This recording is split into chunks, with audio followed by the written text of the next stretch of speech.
გამარჯობა.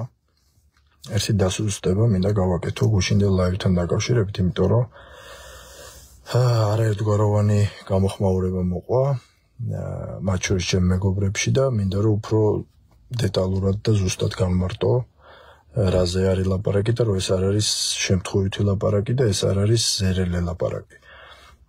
ჩვენ მოვდივართ ტოტალიტარული საბჭოთა სისტემიდან, სადაც ადამიანებს, ინდივიდებს ჩაგრავდნენ ყველას აზრით. ყველა საბოჯამში არ არსებობს. ეს არის ინსტრუმენტი პროპაგანდის ხელში. ესეთ ეხავდნენ დისიდენტებს, მაგალითად აძევებდნენ სამსახურებიდან, უწყობდნენ კოლექტიურ სასამართლოებს, სამსახურებში, სამეზობლოებში და ასე შემდეგ. დღესაც, როდესაც ადამიანებს, ასე ვთქვათ, ზეწოლას ახდენენ ადამიანებს, ეუბნებიან, რომ რატო უნდა მიხვიდე რუსთაველზე. იქ დგანან ნაცები და ასე შემდეგ სხვა შეურაცხყოფელი ეპითეტებით იხსენებენ იმ ადამიანებს. ეს არის დაახლოებით იგივე, რაც აი მაგალითად გურჯაანში ერთი ადამიანი დგანს ღირსეული თორნიკე და უნება ყველა ჩუმადარი და შენ რას ხმას იღებ. ანუ ყველას ცნებით ჩაგრავენ თითოეულებს და ერთეულებს და ინდივიდებს. ეს იწყებოდა სკოლიდან. მაგალითად, შენ თუ არასწორად გექცევიან, შენ არ უნდა უყურო იმას, ვინ დაგიდგება გვერდით და ვინ არა. ეს ზუსტად იქამდე მიდის, რომ აი ხა ბევრი ადამიანი ზის სახში და ელოდება, რომ მის ღირსებას დაიცავს ამერიკის შეერთებული შტატები თუ არ დაიცავს. პრეზიდენტ ტრამპი ვისკენ გადაიხრება, სხვისკენ თუ თავისკენ. სინამდვილეში ეს არის ბრძოლა საკუთარი ღირსებისთვის.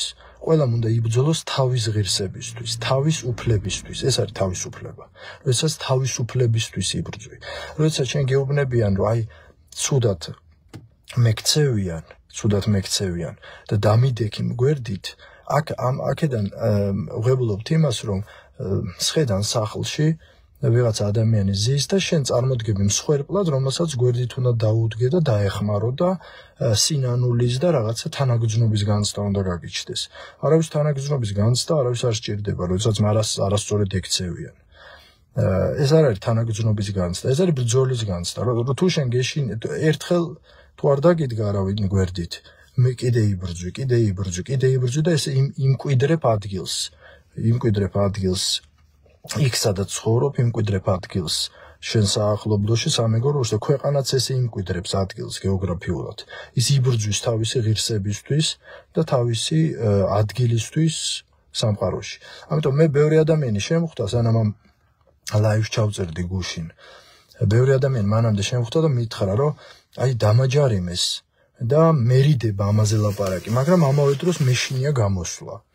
აი ვერც ვამბობ, რომ დამაჯარიმეს და თან რა ვიცი, აი გულწრფელად გეუნები, რომ მაინც მერიდება, რომ კიდე არ დამაჯარიმონ.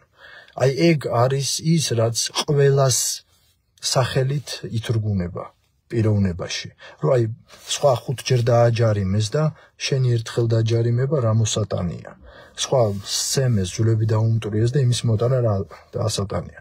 როგორ არის სოლიდარობა ამ შემთხვევაში? ამ შემთხვევაში სოლიდარობა არის ესე, რომ შეტევა ნებისმიერი უსამართლობა, შეტევა ადამიანზე, ეს არის შეტევა ნებისმიერ სხვა ადამიანზე.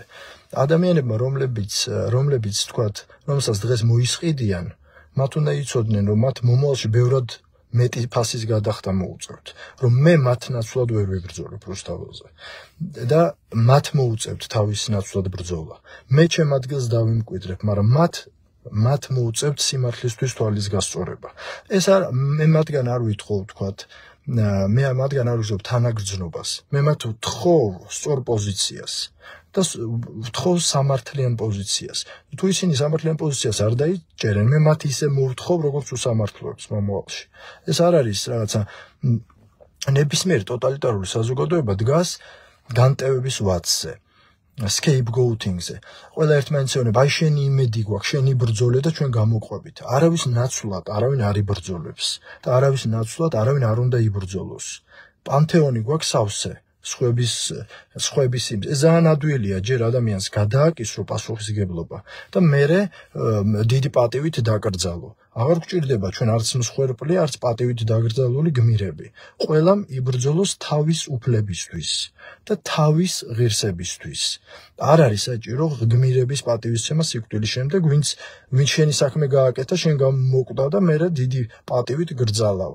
ეს არის უსინდისობა. ეს ამაზე დგას სამხრეთ კორეა და ჩრდილოეთ კორეა და ამაზე დგას ნებისმიერ ტოტალიტარული რეჟიმი. ამიტომ ვინც დგას, იმას პატივისცემა და იმას ღირსება. სადმე თუ არის უსამართლობა, მე ვდგავარ ამ უსამართლობის წინააღმდეგ, იმიტომ რომ მე არ შემეხოს მალე ეს უსამართლობა და იმას არ შეეხოს, ვინც მე მიყვარს. აი ესე არის ამ ბრძოლის ლოგიკა და იქ რო ვთქვათ, მარტვილში ერთი ქალბატონი დგას, ეს არ ნიშნავს, რომ მას ის შეიძლება მთელი საქართველოს ღირებულებას წარმოადგენს მოცემულ მომენტში და ასეც მოხდა. 250 მილიონიანი საბჭოთა კავშირი ერთეულებმა დაანგრიეს თავისი ღირსებით. ამიტომ ყველა ეს არ არის კატეგორია. ყველა არ არის არაფერი. ყველა არავინ არ არის. აქ არის სახელობითი ბრძოლა, აქ არის სახელობითი თავდადება საკუთარი ღირსებისთვის და საკუთარი თავისუფლებისთვის. აი ეს არის ჩემი განმარტება. ამიტომ როდესაც მე მეხებიან, მე ვალდებული ვარ რომ ამოვიღო ხმა და ვალდებული ვარ რომ ვიბრძოლო ჩემი ღირსებისთვის. თუ მინდა ღირსება და თავისუფლება. ყველასგან დამოუკიდებლად. 10 კაცი იქნება რუსთაველზე თუ 10,000. არ მაინტერესებს. ეს აინტერესებდეს ბოლშევიკებს, ტოტალიტარებს და ვინც დგას და უყურებს. თუ ბევრი არ გამოვიდა, მაშინ ავიტან რომ დამჩაგრონ. მე არ ავიტან რომ დამჩაგრონ. არ შევეგუები. აი ეს არის მარტივი პრინციპია. დიდი მადლობა, ვინც ვერ გაიგო, იმისთვის არის პატარა დაზუსტება.